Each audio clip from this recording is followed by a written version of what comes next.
Hello viewers, எல்லாருக்கும் நமஸ்காரம். இப்போ வந்து என்ன பார்க்குறீங்கன்னா, வேக்ஃபீட் ஃபர்னிச்சரில் வந்து காட் ஆர்டர் பண்ணிங்கன்னா அவங்க வந்து கார்பெண்டர் இந்த மாதிரி அமுச்சு விடுவாங்க. இந்த பாக்ஸ் எல்லாம் வந்து அவங்க வேணுங்கிற சமாச்சாரம் எல்லாமே வந்து இந்த மாதிரி பாக்ஸில் வந்துடும். ஸ்க்ரூஸு எல்லாமே வந்துடும். இப்போது ராஜுராம்ங்கிற கார்பெண்டர் வந்து வந்திருக்காங்க. நமக்கு 2 பேர் வந்திருக்காங்க. அவங்களுக்கு வந்து வந்தவுடனே காமிச்சிருங்க எந்த பெட்ரூம், எது மாஸ்டர் பெட்ரூமு, எது வந்து சின்ன பெட்ரூம், அப்படி 2 காட் சப்போஸ் ஆர்டர் பண்ணியிருந்தீங்கன்னா டிசைன் கொஞ்சம் வேறு மாதிரி இருந்ததுன்னா எது தலை வைக்கிற இடம், எது கால் வைக்கிற இடம் அப்படின்னு டிசைன் கொஞ்சம் லேசாக மாறும் அந்த சாஞ்சிக்கிற இடமா இருந்தால். ஸோ அதை காமிச்சிக்கிட்டிங்கன்னா அவங்க வந்து மெட்டீரியல் வந்து கரெக்டாக பிளான் பண்ணி அந்தந்த ரூமுக்கு வந்து ஷிஃப்ட் பண்ணிவிடுவாங்க. ஷிஃப்ட் பண்ணிவிட்டு இந்த மாதிரி அதை அசம்பிள் பண்ணும்போது இந்த மாதிரி வேலையெல்லாம் போகும். சரிங்களா? இது வந்து ஒரு காட் அசம்பிள் பண்ண 40 to 45 மினிட்ஸ் ஆகும் சொல்லி சொல்கிறாங்க. ஸோ இது வந்து அவங்க ஆளுங்களே வந்து வேக்ஃபீட்டோட கார்பெண்டரே வர மாதிரி பார்த்துக்கோங்க.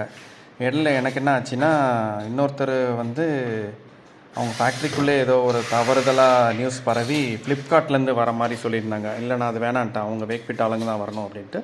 ஏன்னா அவங்க பொருள் மாட்டுறதுக்கு அவங்களுக்கு தான் கரெக்டாக தெரியும். இன்னொரு கான்ட்ராக்டர் மாதிரி அவுட் சோர்ஸ் பண்ணியிருந்தாங்கன்னா அது ஒழுங்காக தெரியாது. ஸோ அது ஒரு கன்ஃபியூஷனு. அதை சார்ட் அவுட் பண்ணிக்கோங்க. கோஆர்டினேட்டர் வந்து நீட்டாக வந்து முதலேருந்தே ரொம்ப க்ளோஸாக கோஆர்டினேட் பண்ணுற மாதிரி இருக்குது. ஒரு சவாலான விஷயந்தான் வேக்ஃபீட்டோட கோஆர்டினேட் பண்ணுறது. பட் இருந்தாலும் நமக்கு இது வரைக்கும் கொண்டு வரதுக்கே ஒரு 40 டேஸ் மேலே ஆகிடுச்சு. ஆர்டர் பண்ண தேதியிலேருந்து இன்றைக்கி வரைக்கும் பார்த்தா 40 டேஸ் மேலே ஆகிடுச்சு.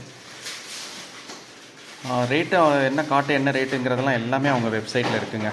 அது ஒரு ரேட் இருந்தாலுமே நீங்கள் வந்து நல்லா பார்கெயின் பண்ணணும். ஸோ அதில் என்ன நிறைய மாடல்ஸ் இருக்குது.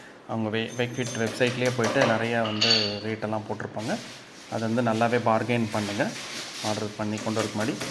இந்த ஃபேக்ட்ரி வந்து இங்கே ஒசூர் பக்கத்தில் தான் இருக்குது. இருந்தாலும் ஒசூருக்கு வந்து சப்ளை கிடையாது. பெங்களூரில் தான் அவங்க மெயினாக ஃபோக்கஸ் பண்ணுறாங்க. இது வந்து ஒரு ஆர்டர் வேல்யூ வந்து ஒரு டீசெண்டான வேல்யூ இருந்து திரும்பி போய் கேட்டாங்கன்னா அவங்க வந்து பண்ணி தராங்க. ஸோ இதுதான் இதில் வந்து விஷயம்.